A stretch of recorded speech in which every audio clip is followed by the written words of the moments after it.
Hi everyone, welcome to another video for OCD recovery. I hope you're all doing well. I thought before I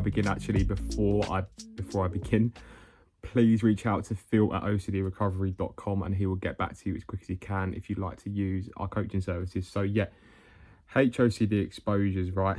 A big part of HOCD recovery, homosexual OCD. And I think it's an area that is sort of clouded in uncertainty and some confusion at times. You know, should I be doing X, Y, Z? Should I be doing this? Should I be doing that? So I just wanted to speak about my own experience, obviously with HOCD, and specifically the exposures that I did and how to sort of tackle the exposures with HOCD and how you can get into trouble with the exposures in HOCD. So yeah, let's just see where it goes. So with HOCD, right, and you've got it, you're locked in the cycle.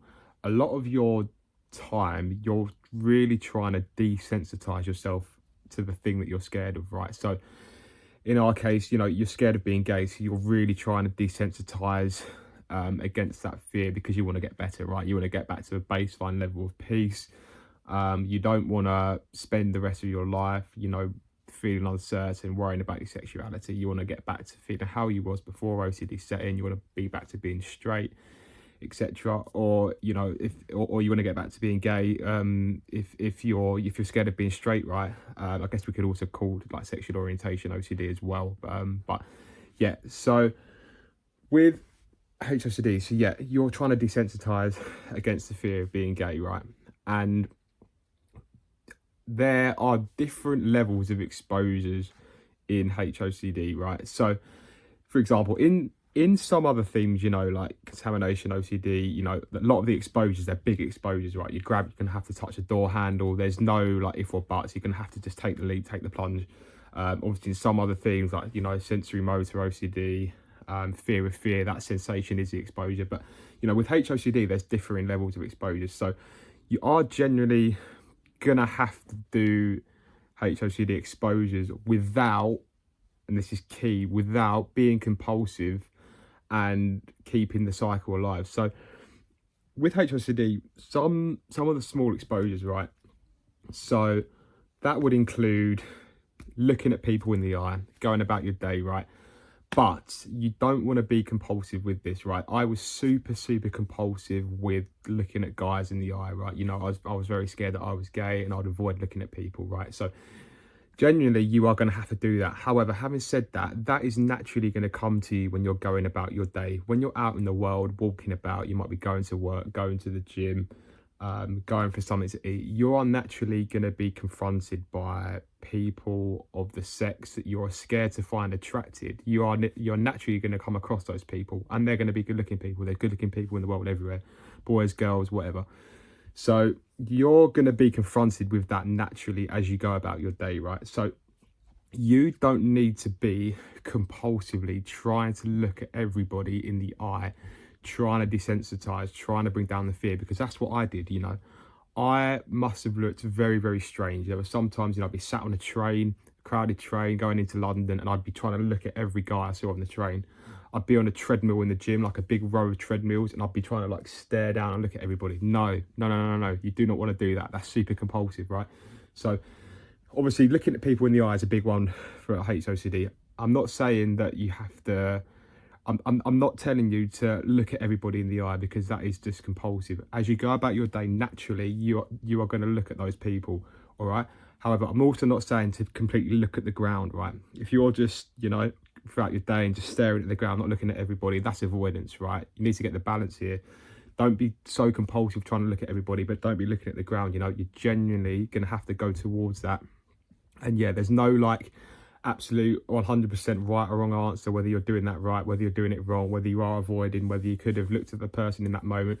No, you need to just try and live normally. I know that's pretty hard to hear, and I know that's not an easy thing to try and maintain and try and keep to when you've got OCD and locked on HOCD, but you're going to need to just try not to be compulsive with these little sort of looking exposures. And yeah, just need to wear the discomfort as best as you can and go about your day, right? So there's also other exposures that you can do in HOCD. So another one might be to spend more time with your friends, right? So I remember with me, I was very scared that I was gay, and I'd withdraw from my friends. There were times when I didn't go out for months, and then I'd just be penned up in my room. I wouldn't go to college at times, and I wouldn't want to be around guys, right? Because I was just scared that I was gay. But that was a classic avoidance behaviour, and you're going to need to go towards that. You're going to need to go towards that where the discomfort. Whilst you do that, yes, your mind's going to be ruminating. You're going to want to look at the ground. You're not going to want to be there, but you really just need to push through that. Okay. What else? I'd say other good ones for HOCD exposures is listening to sort of gay music by gay artists. So, for example, I remember I was really scared to listen to music from Elton John. Those of you that don't know, Elton John's one of the biggest pop star, well, not a pop star, but one of the biggest singers in the world, sold millions of records, and he's homosexual, right? And I'd be really scared to listen to music from him, because I thought, if I'm listening to gay music, then that means I'm gay, etc. And I'll just avoid it. But I had to take leaps of that as well. I listened to his music. I'm actually a really, really big fan of Elton John now. I'm not afraid to admit it. And yeah, I went towards that. What else? Clothing. Yeah, I'm not saying you absolutely have to go out wearing like a bright pink outfit with yellow socks and skimpy shorts and trainers, but with me, I was too rigid, too black and white with it. It was classic avoidance. I was wearing dark outfits everywhere, dark t-shirts, black tops, black shoes, black socks, everything dark, greys, nothing to come across as looking at as eccentric. Looking back, that was a massive compulsion. Sorry, not a compulsion, that was a massive avoidance behaviour. And yeah, I genuinely had to sort of go towards that. So, I started wearing some more different coloured outfits, brighter colours. I'm not saying again that I was in some skimpy bright red mankini but you're gonna have to think about that if you're avoiding that certain thing in your HOCD cycle. What else? And also, yeah, with HOCD, right, there's going to be some really, really big exposures, like I was alluding to before. So that one of those would be going to a gay bar. And I'm not saying you have to do that. Yes, if I had to do that in HOCD, when I was going through HOCD, I'd be absolutely shit scared of it. There was no way that I'd do that. However, as I moved along the recovery journey for HOCD, as I got to the end of HOCD and my fears came down, the catastrophizing on being gay came down, I exposed myself to other fears in HOCD, gradually stage it up, right? As I did that, I went to a gay bar, right? I did. And yeah, I felt a bit scared when I did it, and I felt a bit triggered at the time, but I did it. And I'm not saying that you have to do that. I'm not saying the key to your HOCD recovery lies to you going to a gay bar, but sometimes with these exposures, these massive leaps, they really, really do help you, right? And I did that, and it really, really helped me. Also as well, there's a massive fear of rejection element in HOCD, huge. It really drives the HOCD cycle, right? So you are going to have to do some shame attacks and do some things that are going to make you feel uncomfortable to desensitize against that fear of rejection, right?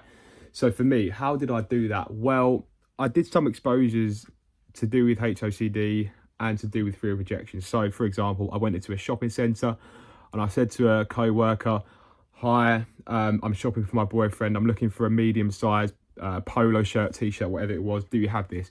Sat with the shame, sat with the discomfort, sat with the fear, the uncertainty, everything in that moment blitzed me at 100 miles an hour. I felt so uncomfortable, but I did it. I took the leap. I didn't want to do it. I put it off for weeks, months, whatever. And I said, you know what, Elliott, I need to do this. This is for my recovery. And I did it. And I did it a few times.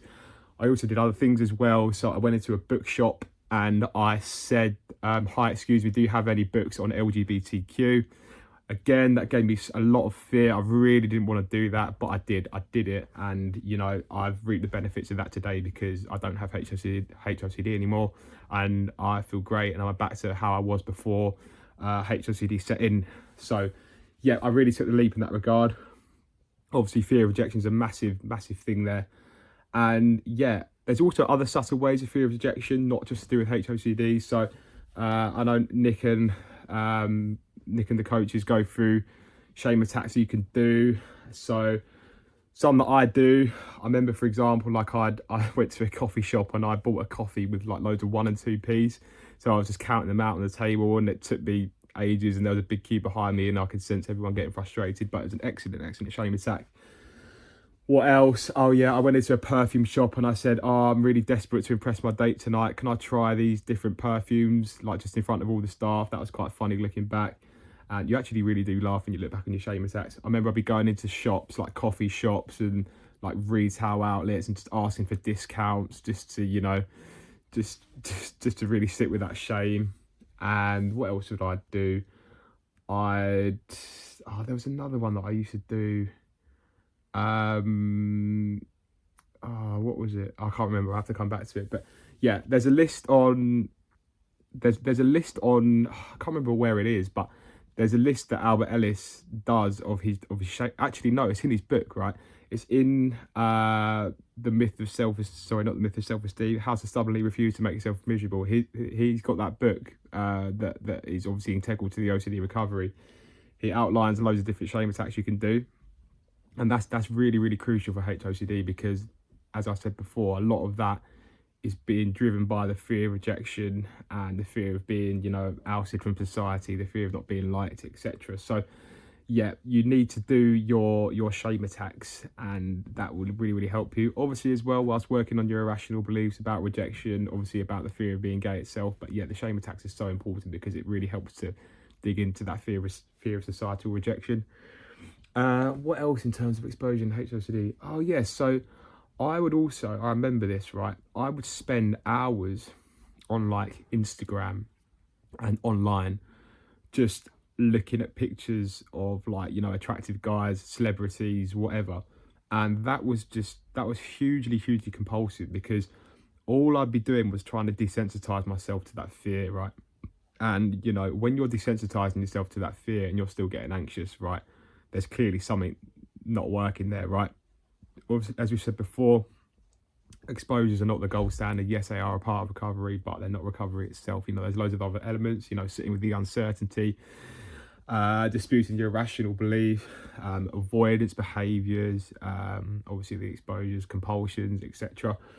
And yeah, just as well, you need to really be careful of doing, like, to say you're really scared of being gay, obviously, which is HOCD.